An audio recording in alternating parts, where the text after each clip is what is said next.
అభ్యాసయోగయుక్తేన శీతసాన్యనిగామినా పరమం పురుషం దివ్యం యాసిపాదానుచింతయన్ కవిం పురాణమనుశాసితారం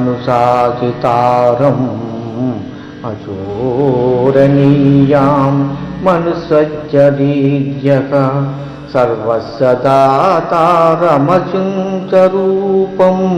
ఆదిత్యవర్ణం తమస్సత్పరస్తాత్.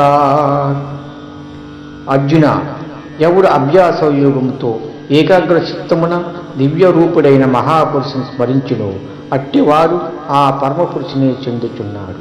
ఆ మహాపురుషుడే సర్వజ్ఞుడు, పురాణ పురుషుడు, ప్రపంచమునకు శిక్షకుడు, అణువు కన్నా అణువు, అనూఖ్యమైన రూపము కలవాడు, సూర్యకాంతి తేజోమయుడు, అజ్ఞానంధకారం కన్నా ఇతరుడు.